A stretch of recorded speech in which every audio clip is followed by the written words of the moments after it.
The sunrise brought another benefit for Christian, for though the first part of the valley was dangerous enough, the second part was, if possible, even more so. From the hillock where he stood, he could see the path ahead, that it was cunningly set with pitfalls, traps, and secret nets, so that, had it been dark, he couldn't have escaped death, even if it had 1,000 lives.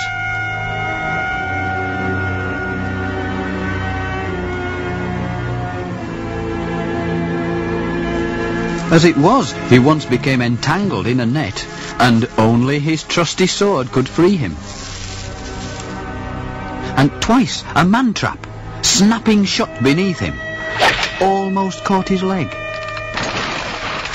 And time again, he nearly fell to his destruction as the ground crumbled under him. Then, just when he believed he was out of the valley, he came across a grisly sight indeed. A pile of skulls and mangled bones lying outside a cave.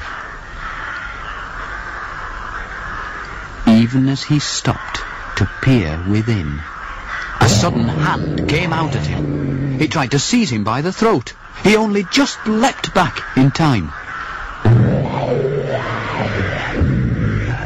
It seems that once 2 giants had lived there, both with a taste for Pilgrim's blood, but one had now been dead for many years. The other, whose name was Pagan, though he was still alive, was, by reason of his age, grown too stiff in his joints to venture far. He could only bite his nails in frustration at the pilgrims passing by. So Christian came to no more harm, and hurried on his way. Then, on the path ahead of him, he saw a man running as if for his life.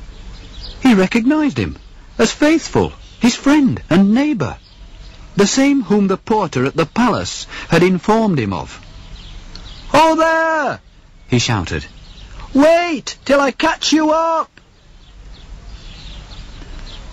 But Faithful only ran the faster, crying, "There's an avenger at my heels! I'm running for my life!" He was still half crazy with fear after passing through the valley. In the end, Christian was able to reassure him, and soon they were walking most lovingly together, each telling the other his adventures on the way. So they made the hours pass easily, which might otherwise have been tedious. Faithful, it seemed, had escaped the slough, but met a wench, whose name was Wanton, who was nearly his undoing. Apollyon, though, he didn't have to fight.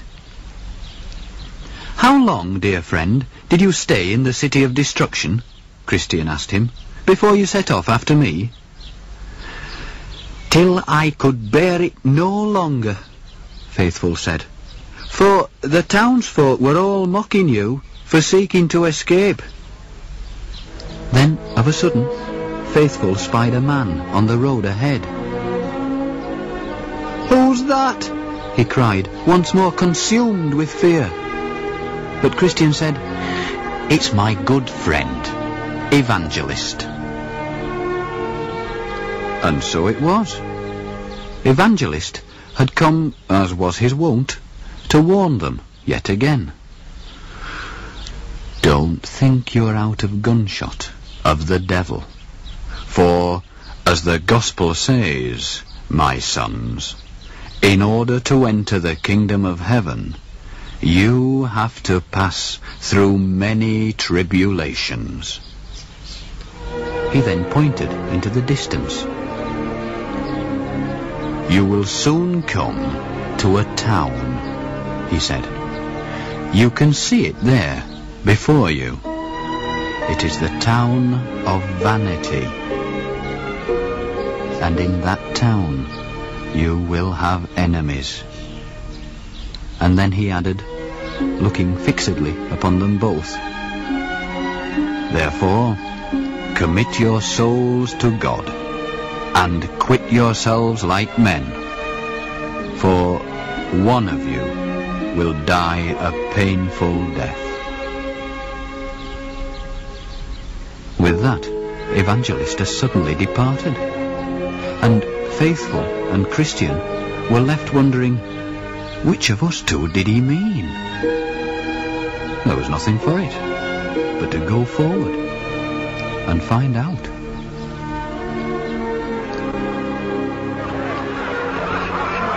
Next time, indeed, we shall tell of the vile treatment received by our two friends in Vanity Fair.